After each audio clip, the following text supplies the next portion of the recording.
A wooden gavel cracked like snapping bone in oppressive dry heat. Next, an auctioneer barked, shoving a scrawny girl toward a splintered platform edge.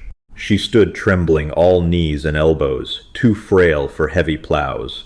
"No one wants me," she choked out. Onlookers stayed silent. Then Harlan moved. Harlan had not come to the settlement at Bitter Creek for salvation, nor was he looking to dispense it. He came for salt, a fresh tin of black powder, and the bitter, rock-hard coffee beans that made the freezing alpine mornings tolerable. The town offended him. It was a scar on the valley floor, a chaotic sprawl of raw lumber and canvas tents that smelled of horse sweat, wet wool, and the sour tang of cheap beer. The stench coated the back of his throat the moment he crossed the tree line. Down here, the air felt thin, stripped of the pine and granite clarity he breathed at 10,000 feet. Down here, men crawled over each other for scraps of silver and plotted ways to cheat their neighbors out of a day's wage. Harlan walked with a heavy, rolling gait, his boots greased with bear fat and silent in the mud. He wore a coat stitched from buffalo hide, the fur matted and smelling faintly of wood smoke and old blood. People gave him a wide berth. They always did. He was a relic of a dying era, a massive, bearded specter of the high country who looked more beast than man. That suited him fine.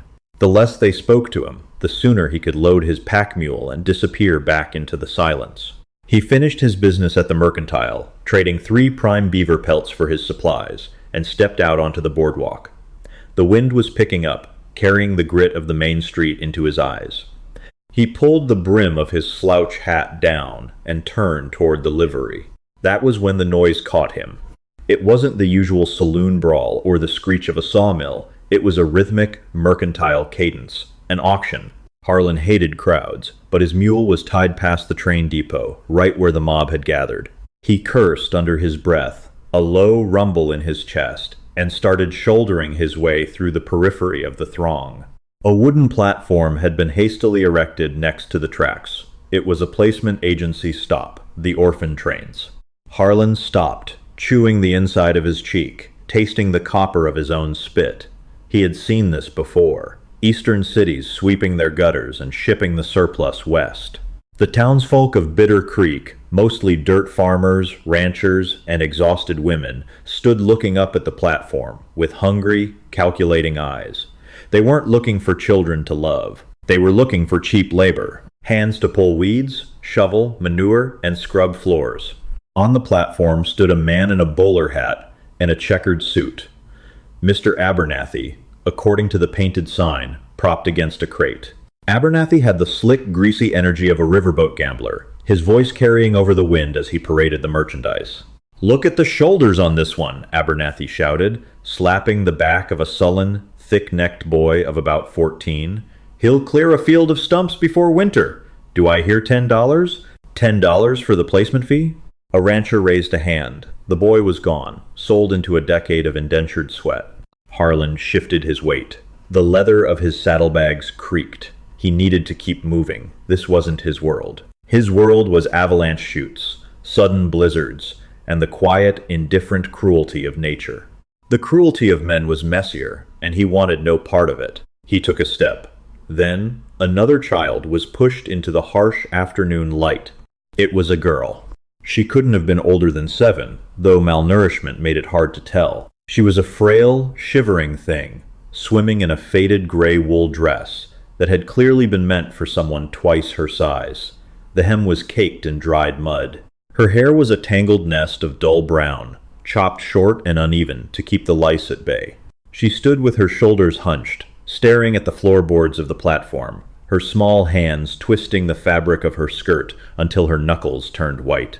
"Now here," Abernathy started, though his voice lacked the booming enthusiasm he'd used for the older boys. He sounded tired. "Here we have Sadie. She's a quiet one. Good for mending, peeling potatoes. She won't take up much room." The crowd stared. No one raised a hand. The farmers wanted muscle. The housewives wanted girls old enough to manage the heavy cast-iron stoves and wrangle toddlers. This girl was a liability. She was a mouth to feed, a body that would succumb to the first harsh winter fever. "Come now," Abernathy coaxed, wiping a bead of sweat from his forehead with a dirty handkerchief. "The fee is only $5. $5 to give a Christian home to this young soul. Silence. A horse whinnied somewhere down the street. A man near the front spat a stream of tobacco into the dirt, shaking his head. "Too scrawny," the man muttered loudly. "She'd snap like a twig, pulling a water bucket." A ripple of agreeable murmurs moved through the crowd. On the platform, the girl flinched as if struck, her head bowed lower. She didn't cry. That was what caught Harlan's attention. Most children in her place would be bawling, screaming for a mother they barely remembered. But Sadie just stood there, absorbing the rejection. It was the posture of an animal that had been kicked so many times it no longer bothered to run. Abernathy sighed, a harsh, exasperated sound. All right, $3. Just cover the rail fare, folks." Still, nothing. The crowd was beginning to lose interest, eyes shifting to the remaining children waiting in the shadows of the depot. Sadie looked up. Her eyes were wide, red-rimmed, and filled with a hollow, absolute despair. She scanned the sea of faces, looking at the hardened men and weary women, searching for a single flicker of warmth. She found nothing but apathy. Her voice, when it broke, was not a scream. It was a ragged, breathless whisper that somehow cut through the wind and the rustling of the crowd. "No one wants me." She said it to herself, a statement of fact, a final verdict. A tear finally escaped, cutting a pale track through the soot on her cheek, followed by a quiet, hiccuping sob. Harlan froze.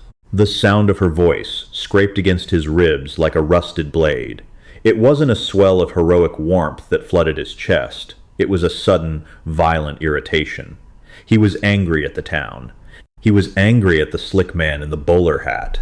Most of all, he was angry at himself, because he knew, with a sinking dread in his gut, that he wasn't going to walk away. He had spent 15 years in the high country, unlearning how to be human. He lived by simple math. Calories consumed, firewood chopped, miles walked. A child broke the math. A child meant slowing down. A child meant vulnerability. "Walk away, old man," he told himself. "She'll freeze in a week up there. You ain't no father." But his boots didn't move toward the livery. Abernathy grabbed Sadie by the shoulder, roughly pulling her back. "All right, step aside. Let's get the next one out here." Hold. The word wasn't shouted, but it rumbled out of Harlan with the gravelly force of a rock slide. The crowd nearest to him jumped, turning to look. When they saw the towering figure in the buffalo coat, his face obscured by a thick, graying beard, and the shadow of his hat, they immediately scrambled out of his way. A path opened in the dirt, leading straight to the platform. Harlan stepped forward. The heavy thud of his boots on the boardwalk sounded like a heartbeat. He didn't look at the crowd. He kept his eyes locked on the slick auctioneer. He reached the base of the platform. Up close, he smelled terrible, a pungent mixture of trapped sweat, wood smoke, and the raw, earthy scent of the wilderness. Abernathy took a step back, his professional smile faltering, replaced by a nervous twitch of his mustache. "Sir," Abernathy stammered, Can I help you?" Harlan reached into the deep pocket of his coat. He pulled out a heavy leather pouch, untied the drawstring with a scarred thumb, and fished out a $5 gold half-eagle. He tossed it underhanded. It hit the wooden table beside Abernathy with a heavy, definitive, times clack. "I'm taking the girl," Harlan said. His voice was flat, devoid of warmth or ceremony. The crowd fell dead silent. A mountain man claiming a little girl? It was unnatural. A woman near the front clutched her shawl, opening her mouth as if to protest, but one cold, dead-eyed glance from Harlan shut her up instantly. Abernathy stared at the gold coin, then at Harlan, then at the girl. He swallowed hard. I need a signature. For the ledger. Agency rules."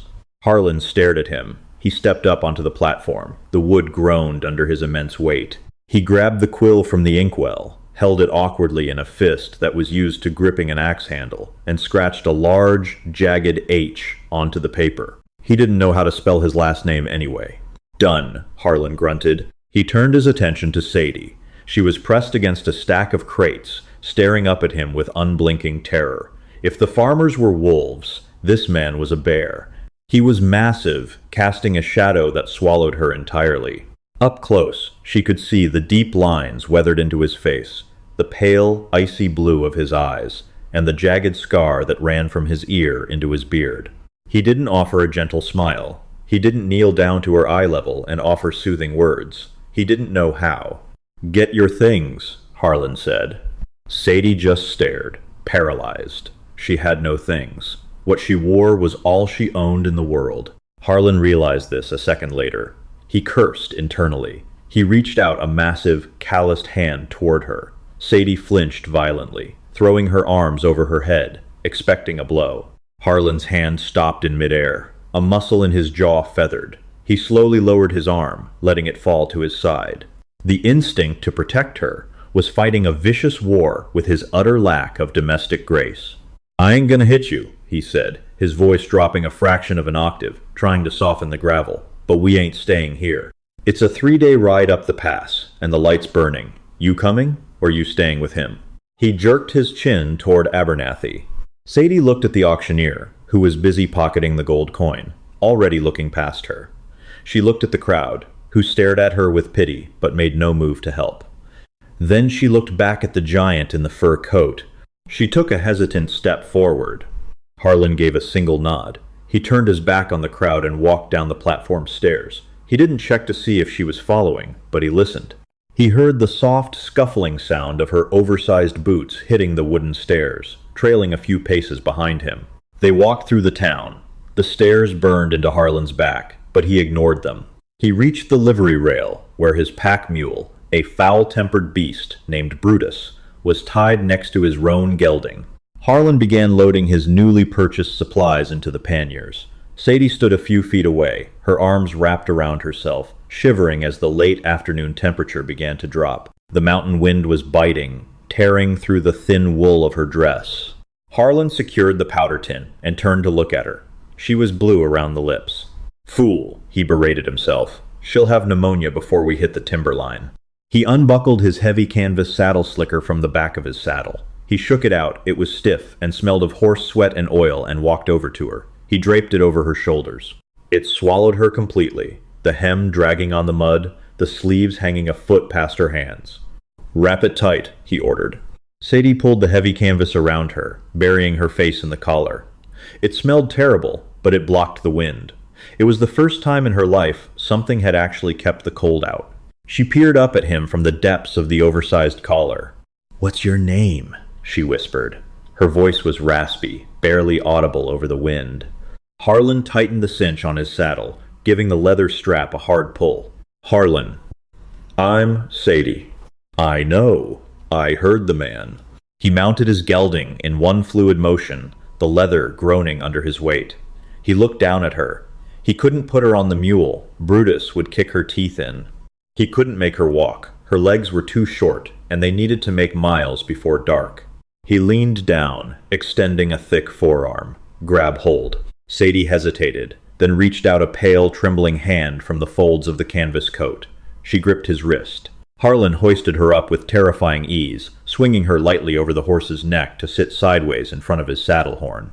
She was as light as a bundle of kindling. The realization of how fragile she was made Harlan's chest tighten again. "Hold onto the horn," he instructed. "Don't spook the horse." Sadie clamped both hands onto the leather pommel. She was terrified of the height, terrified of the massive beast beneath her, and terrified of the silent, imposing man sitting behind her. But as the horse began to walk, stepping away from the noise and the stench of Bitter Creek, she felt the solid, radiating heat of Harlan's chest against her back. It wasn't a comforting embrace. He kept his distance, holding the reins on either side of her, rigid and awkward. They were two strangers, thrown together by a moment of reckless, reluctant mercy. As they crossed the town limits, leaving the valley floor and pointing the horse toward the dark, jagged peaks of the approaching mountain range, Harlan looked at the gray sky. The clouds were thickening. A snowstorm was coming. He looked down at the top of the girl's head, watching her shiver against the cold. He had no idea how to keep a child alive. He had no idea what he had just done. But as the town faded into the distance, leaving only the sound of the wind and the rhythmic crunch of hooves on dirt, Harlan knew one thing for certain. No one was ever going to put her on a block again. The cold did not creep in. It snapped its jaws around them the moment they cleared the foothills. By dusk, the rain had turned to a driving, granular sleet that hissed against the dry pine needles. The roan gelding labored up the steep switchbacks, its breath pluming in thick white clouds that whipped away instantly in the wind. Behind them, Brutus the mule let out occasional, miserable grunts, the heavy panniers shifting on his flanks. Harlan felt the change in the girl before he saw it. For the first 2 hours, Sadie had been a rigid knot of tension, her small hands maintaining a death grip on the saddle horn, her body vibrating with cold. But as the altitude climbed and the temperature plummeted, the shivering stopped. She became heavy. The rigid knot went slack, sagging against Harlan's chest like a sack of wet grain. Harlan pulled back on the reins. The gelding halted, stamping a hoof in the accumulating slush. "Sadie," Harlan barked over the wind. She didn't answer. He leaned forward, shoving his gloved hand beneath the heavy canvas slicker to find her face. Her cheek was ice. Her eyes were half open, staring blankly at the horse's mane, the lashes crusted with white frost.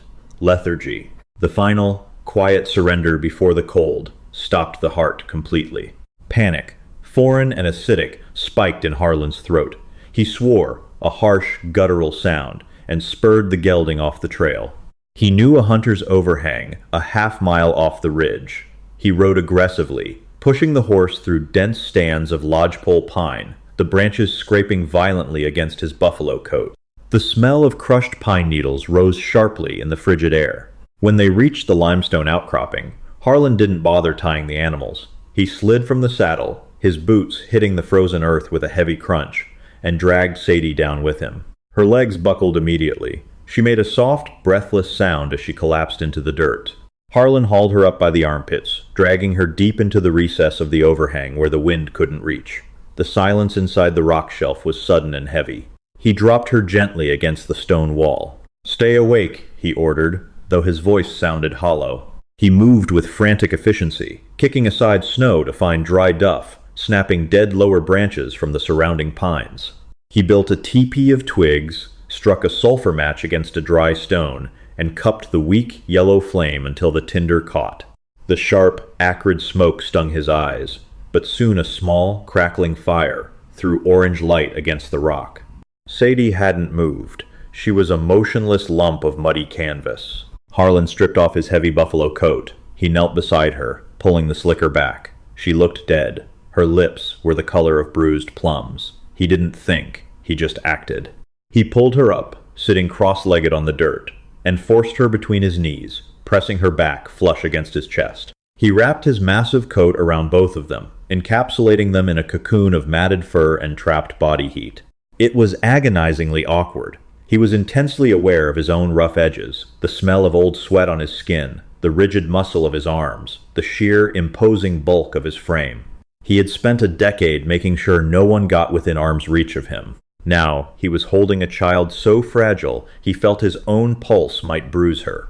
"Breathe, girl," he muttered into the crown of her chopped, dirt-caked hair. Minutes stretched into an hour. The fire popped, spitting a spark onto the damp earth. Slowly, painfully, the heat began to transfer.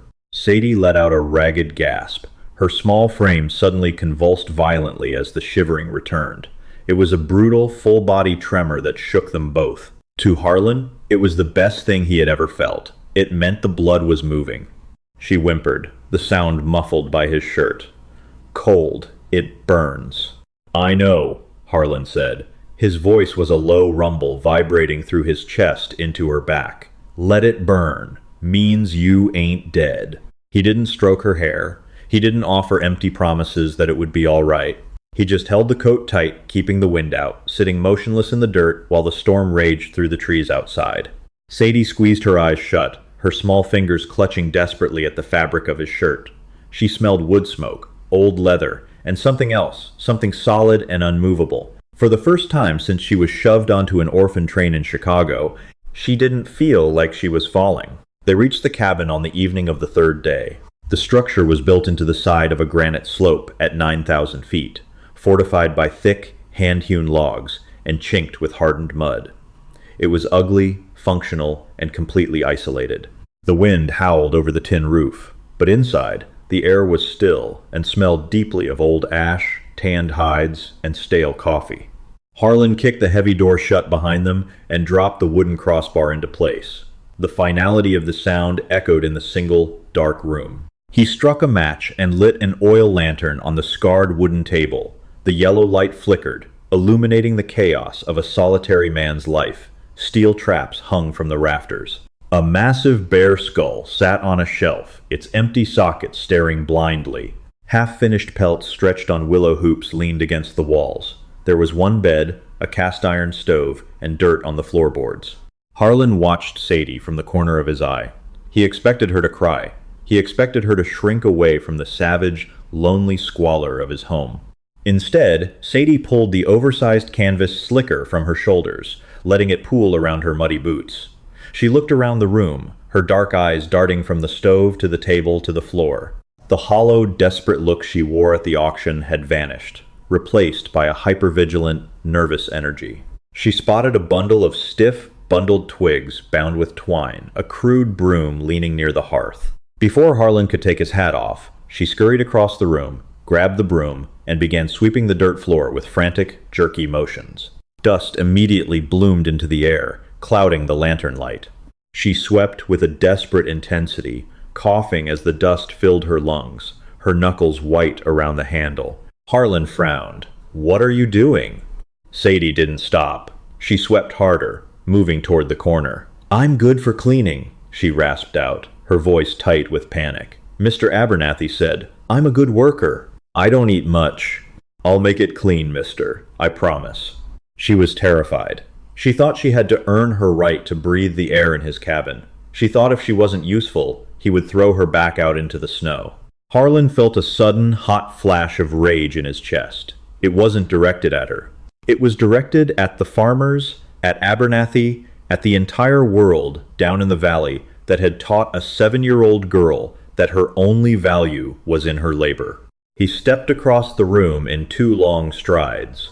Sadie flinched, dropping the broom and throwing her arms over her head, shrinking against the log wall. She squeezed her eyes shut, bracing for the strike. The strike never came. Instead, Harlan reached down and picked up the broom. He tossed it casually toward the hearth. It clattered against the stone. "Leave it," Harlan said. His voice was gruff, but he kept the volume low. "Dirt don't sweep. It just moves around." Sadie opened one eye, peering up at him from beneath her arms. He wasn't raising a hand. He was just looking down at her with a heavy, tired expression. "You ain't here to work," Harlan said, rubbing a calloused hand over his bearded jaw. He turned away from her, walking toward the cast-iron stove. "You're here because you're here. That's the end of it." He grabbed a tin bucket of snow from near the door and dumped it into a pot on the stove, striking a match to the kindling already laid inside.